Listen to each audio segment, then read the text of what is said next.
Welcome back to Tawana Talks, where I believe leadership is a dance everyone's invited to, even you with two left feet. Each week is a new track where we are chatting about the moves you make to lead yourself and others to success. So lace up those dancing shoes and let's dive into creating those supportive steps together. Ready to move with purpose? Let's hit the dance floor. Hey, and welcome to Tawana Talks. Um, so I was looking at some old pictures, and you know how Google does the whole highlights and pictures and brings to your attention some pictures and history and 9 years ago and these many years ago. And I love that Google does that because it helps you to remember the things that you may not go back to. And before I go there, I just think there is an important essence of having a photo album. So shout out to my mom who has not lost the art of photo albuming. She has a photo album for everything, every decade, every season of life. And she's the reason why I have photo albums. Of course, you know, I grew up in a generation where photo albums was a thing. Now photo albums is like a photo what? A reel, a slideshow, you know, those types of things. So I grew up, and I'm thinking about my photo albums. I grew up having photo albums, and then in my early adult life, I was making my own photo albums, and I don't even think they sell albums anymore. They probably only at the Goodwill, but I started scrapbooking and things like that for my older children. And when my youngest came about, she has like a baby album, but when it comes to her scrapbooking, everything is digitized. It is digital. And if it was not for my mom, so thank God for my mom, I probably would not have any physical candid pictures. Of course, I have the school pictures and any event pictures and things like that. But candid pictures, like your everyday photos that you're taking and you're sharing and you're posting, if it wasn't for my mom, I would not have photo albums for that. She is the photo album queen. Like when someone needs a photo for any instance, if their kid's graduating and they want to just make a collage, if someone has passed away, had an unfortunate death, um, they come to my mom and be like, "Do you have Annette? Do you have a picture of so and so?" And sure enough, she'll have it, or she'll be like, "You can look in my bins, in my photo albums, and find a picture." Or she'll have them, but she has taken that a step further. And this is not even what this talk is about, but because I'm thinking about photo albums, she has taken that a step further, and um, she has started. She Before I say this, because I don't want anybody to think that she's weird, because she's not. I think that this is phenomenal that she has a heart like this and that she does this. So I've got to give you some context for this when I share it, so that you don't think my mom is weird. So um, I think that the action that she currently takes speaks a lot to how generations show up in spaces and the value that they could add and bring to a space if we just let it. So my mom grew up in a generation, obviously, where there was no, she's a boomer, there was no, I gotta stop for a second because I say boomer and I just realized watching something that Gen Z used the term boomer like in a condescending type of way, and I didn't realize that. So I was watching something and it was like, okay, boomer, like saying it like you're old. Now, when I said it for me, in my generation, I'm saying it in the true context is she is a baby boomer. So let's just get that out there. But she grew up in the generation where there was majority of her life, there was no technological advances like we see now. Like technology advances would have been like TV, stuff like that. And then, you know, she in her adult life, that's when pagers became a thing and cell phones in her late adult life and, you know, stuff like that. And so she definitely appreciates having a physical, tangible picture. As we move through society, we understand and appreciate having it digitized, meaning that it can't be destroyed. per se. So you can always access it and you can edit it and you can do all of these great things to make it look like you want it to look. But she grew up in a generation where it was a photo album that you had, and that's how you had your keepsakes to reminisce and look back. Um, and I grew up in that generation as well. So a lot of my childhood and teenage years unto my adult years was that. Um, I mean, so the fact that you didn't know what your picture looked like until you went and got it developed at Rite Aid or Walgreens. Walgreens wasn't a total thing yet, it was Rite Aid. And then you got your picture to notice that you cut off half the head.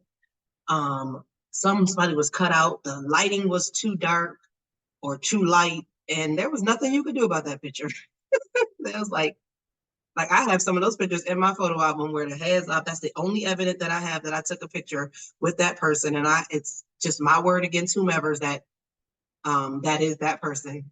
Um, you know, so yeah, so she understands and appreciates. Going back to what I was saying, understands and appreciates the essence of having the physical photo album and being able to have those keepsakes, because you kind of forget the pictures that you've taken, and you forget when we are just such a digitized world and there's so many things that we capture digitally, you forget. So I'm thankful for what Google does, but my mom is the real Google. So let me tell you why.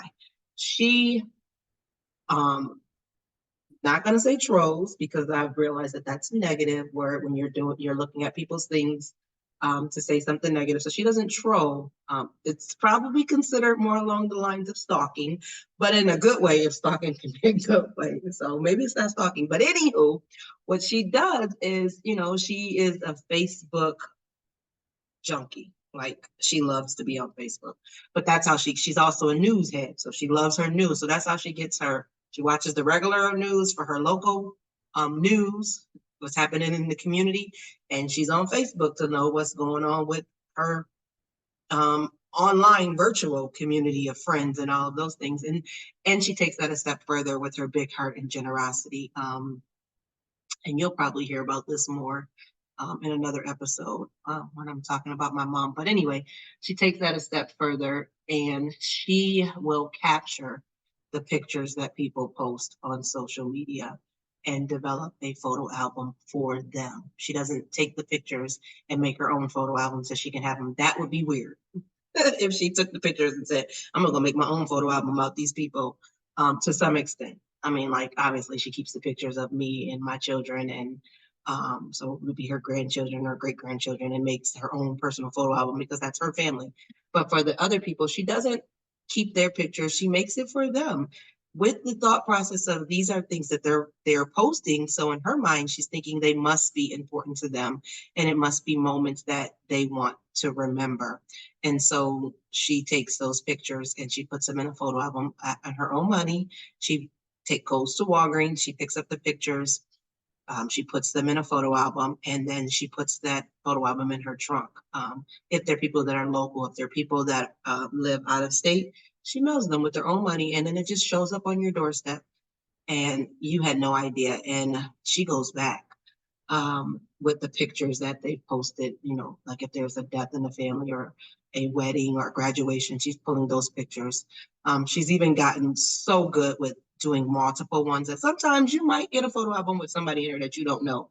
But it's all in good heart. And so this photo album shows up on your doorstep, and you're just like, oh my God, to have someone think about you in that way is amazing. And so the ones that are local, she holds them in her trunk or in her car, because she frequents the same spaces and grocery stores and things like that, and so she continuously sees the same people, and so she knows, oh, when I go to this store, I'm going to see so and so, so I'm just going to have it with me at all times. And then when she does, she'll say something like, hey, I got something for you, stay right there. And she'll run to her car and she'll get it and she'll give it to them, and they're just like, oh my God, Annette, like. And most times, and probably every occasion, these people are tearing up to know that someone thought about them. And these are not people, for the most part, that my mother has everyday interaction and engagement with. These are people that she sees and that she knows from years of living in the same city and same state. And just thinking of them having a big heart. And this is her way of giving back, and showing people that she cares. And through these small actions, people recognize her as a giver and a pillar in her community, and someone who is always thinking of other people. And that could lend itself so much into the type of environment that we create for people, and thinking about people, just for the sake of wanting to make them feel good and wanting to create a space of love. She does this out of the kindness of her heart, and not by any means for anything to gain or return. So she's not thinking, if I give this to them, they'll, no, she just does it. And I don't know where that came from for her. I know I get a photo album just about every month of my children and my grandchildren and me, and things going on. So now it's like, if I know that if I text her a picture, she will it will end up in a photo album. If I post pictures, they will end up in a photo album. But I don't send her a picture or text her looking for my photo album, but I'm grateful that she does them. She's made photo albums for my friends' birthdays, their special occasions. And I just think that that is so sweet that she operates like that, to create spaces where people can feel loved. And there's no better feeling of having that gift where someone has considered you and paid so much attention to you in a moment that you're not even expecting it, or you didn't even know it was coming. And to get that, imagine what a world would be like if more people were doing that. You walk into work and someone just thought of you, and it may not be with a gift, but it may just be with the way that they show up in that space, knowing you. And imagine what conversations could be like if you would get to learn people that you work with, that you live with, that you do community with, so that you can be able to create spaces that are built in love, built in nurturing. And when I think about lasting success, I think about when success, what that looks like is just people thriving in their spaces, no matter what they're doing. But I said all of that really to say about, Google showing you pictures and reminiscing. Like I said, my mom is the real Google. She's the real MVP of being able to provide a reminiscent of pictures from the past. But as Google was showing me these pictures, it came across a picture that I just thought was so hilarious, and it reminded me of a time. So you've heard several stories about my youngest, Tyler, and she's 9 now. But when she was, it had to be 4 because it was kindergarten and she started school early. And she when she was born with a dairy allergy and never did dairy. So I nursed all my children, and didn't do cow milk. And so she's allergic to dairy, and she breaks out in like these blotches in her skin. But cheese is obviously dairy, and I mean, just can't keep cheese away from her. I mean, can't keep cheese away from me. I mean, have you had cheese? Like, seriously. So I give her cheese. Her allergy is not something that's detrimental to her life. So it's not like she's going to go on an anaphylactic reaction, but it's something that I have to monitor, because who wants blotchy, itchy skin? And so having cheese would be something that she could have when she's with me, because then I can put a better gauge on how much she's had, but she just can't have it whenever, because she'll go ham. And so in school, it's on her record of her dietary restrictions of what she can and cannot have, or for the most part, what she cannot have. And so they know that she has a dairy allergy, so they won't give her milk and they won't give her cheese or anything that's dairy based. But because of these restrictions, I just make her lunch so that we don't have to worry about, did you get an adequate amount of food? Did you get what you like? Did you eat all of those things? If I pack your lunch, I know you got what you like, and what you want and what you need. But she's in kindergarten and she's very strong-willed and very strong-minded. And the school she was at allowed, you to get the school lunch as well. And so she had options. And sometimes she chose both. So she would have her lunch, get the school lunch, eat what she wanted out of the school lunch, eat what she wanted out of her lunch, and that way she had her meal. And so apparently every Tuesday was Taco Tuesday, right? And one day she comes home and she says to me, Mom, you need to write a note. And quite often, the way our conversations went was she was telling me something, but never gave me the full context of what it was. And so I had to pry and ask more questions like, where's this coming from? So I'm like, give you a note for what? And she was like, in school. And I'm like, for what? And she's like, mind you, she's 4. She was like, because for lunch, they won't let me get cheese. Like, okay, you're not supposed to get cheese. So no, I'm not giving you a no. And because at the time I was a school administrator educator, I knew what she was asking me after she gave me that context. And so I just had to explain to her, no, I'm not going to give you a note because you have a cheese allergy. And she's like, well, you let me have it at home. I'm like, because at home I can know how much you're getting. But in school, if I say yes, they're going to take off every restriction. And now you're going to be opened up to a bunch of things that you just can't have. That can be dangerous. And she's like, but I want to have cheese on Tuesdays. That's when we have tacos. And have you ever had a taco without cheese? I can get it. I understand. Like that's important. That's like a staple. Like that's like necessary. So I said, well, before she even told me it was Tuesday, I said, and why are you worrying about cheese in school? Like you take your own lunch, just eat your lunch. And she's like, well, on Tuesdays they have tacos. So I was like, oh. And I said, well, me being a problem solver, I'm like, okay, how about I just pack you cheese on Tuesdays with your lunch, and that way you have cheese for the taco.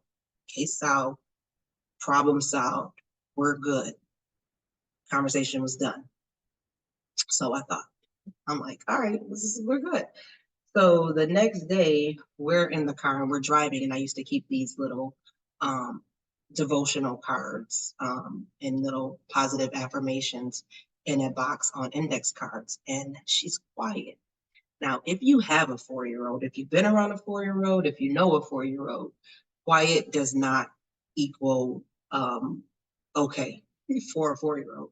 So she's quiet. So I'm thinking something's up, what's going on?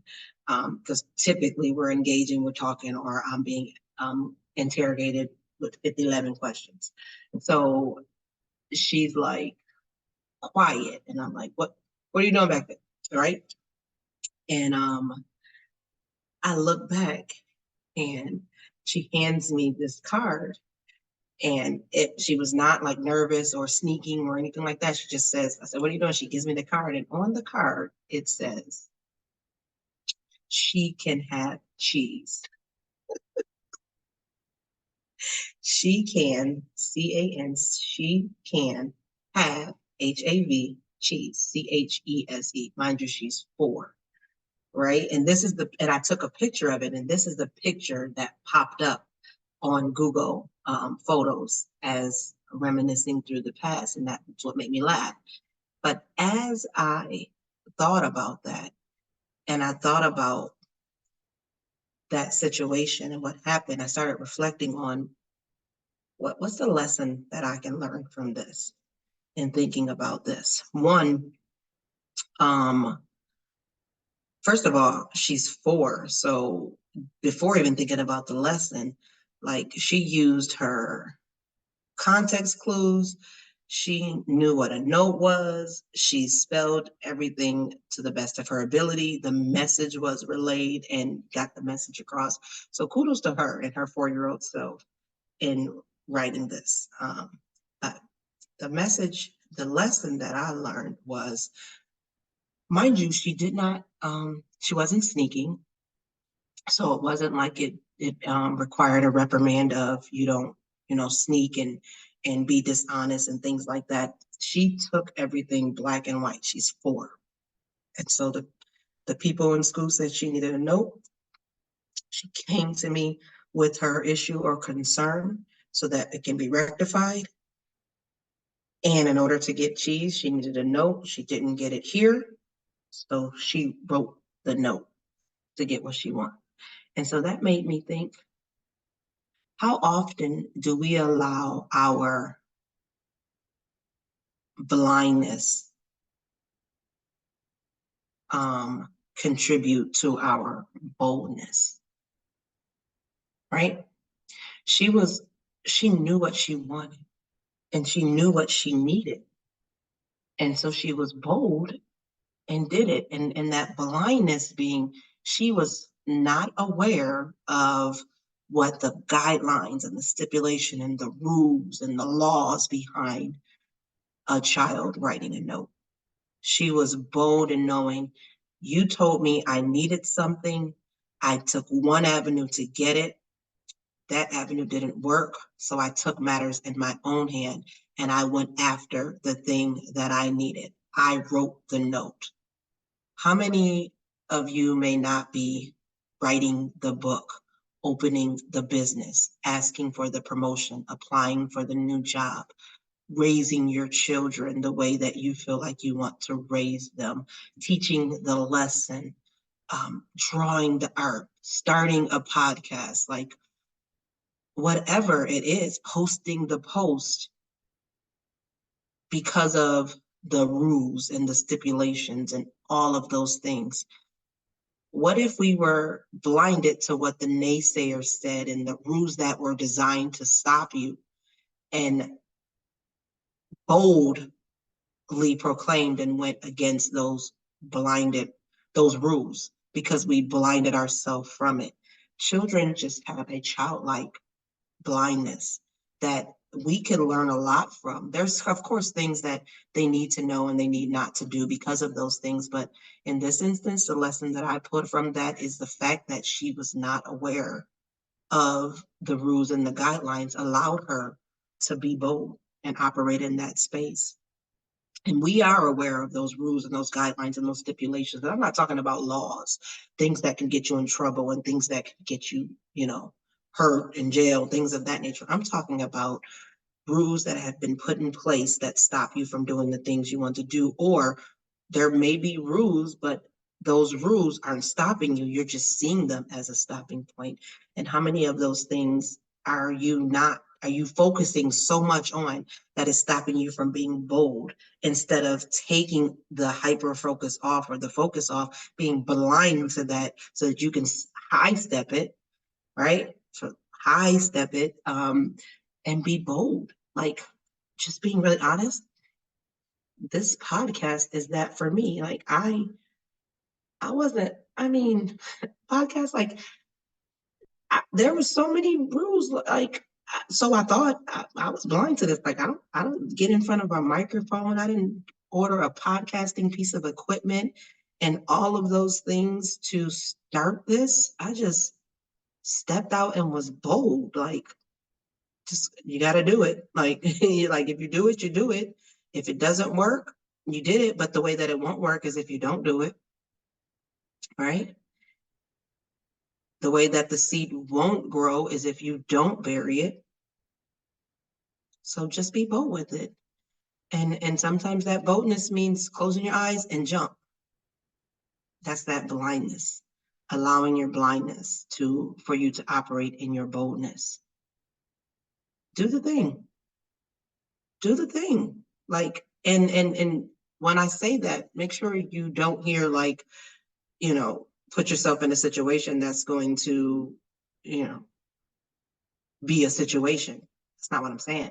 What I'm saying is if there's things that are blocking you, that you are allowing to block you, acknowledge them. Like, I see you there, but do the thing. Be blind to it. Like, I was listening to a TED Talk and she made such a profound suggestion. She's like, if I know that people don't think I can do the thing I want to do, and like standing up and talking in front of people, I invite them.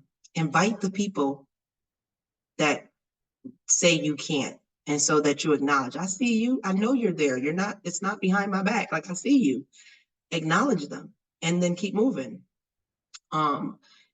Those things that I'm saying being blinded to, that sometimes being blinded to means acknowledging them and then moving past them. Like I see you there and now I don't. So, I know you're there, but I don't see you because I'm not paying attention to you.